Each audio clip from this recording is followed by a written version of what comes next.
Okay, guys, the story's name is How the Moon Was Kind to Her Mother.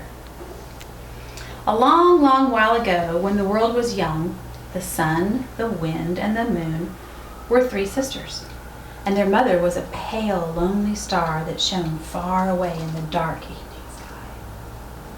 One day, their aunt and uncle, who were no more or less than the thunder and lightning, asked the three sisters to have supper with them, and their mother said that they might go. She would wait for them, she said, and would not eat until all three returned and told her about their pleasant visit. Can you guys tell me why she waited for them? Shana. So they were safe. To make sure they were safe. Cool. Anything else? That's what I was going to say. Really? So that she would make sure there was enough food. That's pretty good. Because they were going to eat with their aunt and uncle, huh? Maybe she wanted to hear about what they did with the aunt and uncle. Or what kind of things they ate with the aunt and uncle. Let's read and see. What do you think? So the sun in her dress of gold, the wind in a trailing dress that rustled as she passed, and the moon in a wonderful gown of silver started out for the party with the thunder and lightning. Oh, it was a supper to remember. The table was spread with a cloth of rainbow. There were ices like the snow on the mountaintops, and cakes as soft and white as clouds, and fruits from every quarter of the earth. The three sisters ate their full, especially the sun and the wind, who were very greedy girls. And they left not so much as a crumb on their plate. But the moon was kind, and she remembered her mother. She hid a part of her supper in her long white fingers to take home and share with her mother, the star. Then the three sisters said goodbye to the thunder and lightning, and they went home. When they reached there, they found their mother, the star, waiting and shining for them as she said she would. "What did you bring me from the supper?" she asked. What do you think they're going to say, Shannon? Nothing. The sun tossed her head with all its yellow hair in disdain as she answered her mother. Do you guys know what the word disdain means? No. Can you guess? She kind of went like this. Oh, mother. What do you think? Disgust. Disgust. Very good. Good guess. It means to not be worthy of one's respect. So she was not, it was like being disrespectful. She was not giving her mom respect. That's not very nice, is it? She said, "Why should I bring you anything? I went out for my own pleasure and not to think of you." It was the same with the wind. She wrapped her flowing robes about her and turned away from her mother. I too went out for my own entertainment. And why should I think of you, mother, when you were not with me? But it was very different with the moon, who was not greedy and selfish like her two sisters, the sun and the wind. She turned her pale, sweet face toward her mother, the star, and held out her slender hands. "See, mother," cried the moon, "I have brought you part of everything that was on my plate. I ate only half of the feast, for I wanted to share it with you." So the mother brought a gold plate, and the food that her daughter the moon had brought her heaped the plate high. What do you think that means? She held it up high. I'm thinking it's something magical.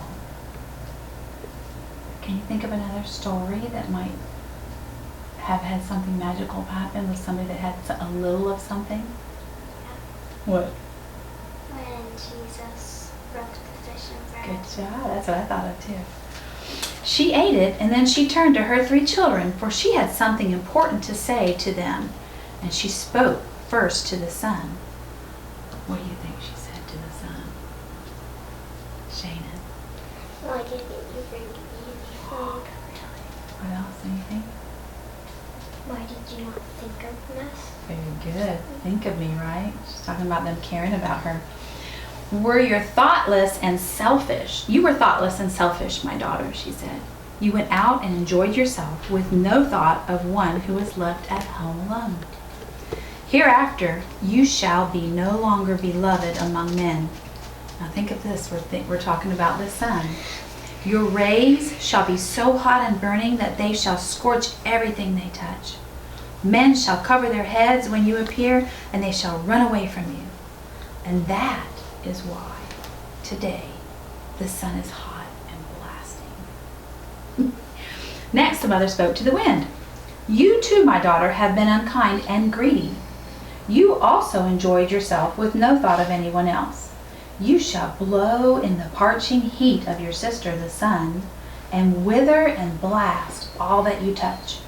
No one shall love you any longer, but all men will dislike and avoid you.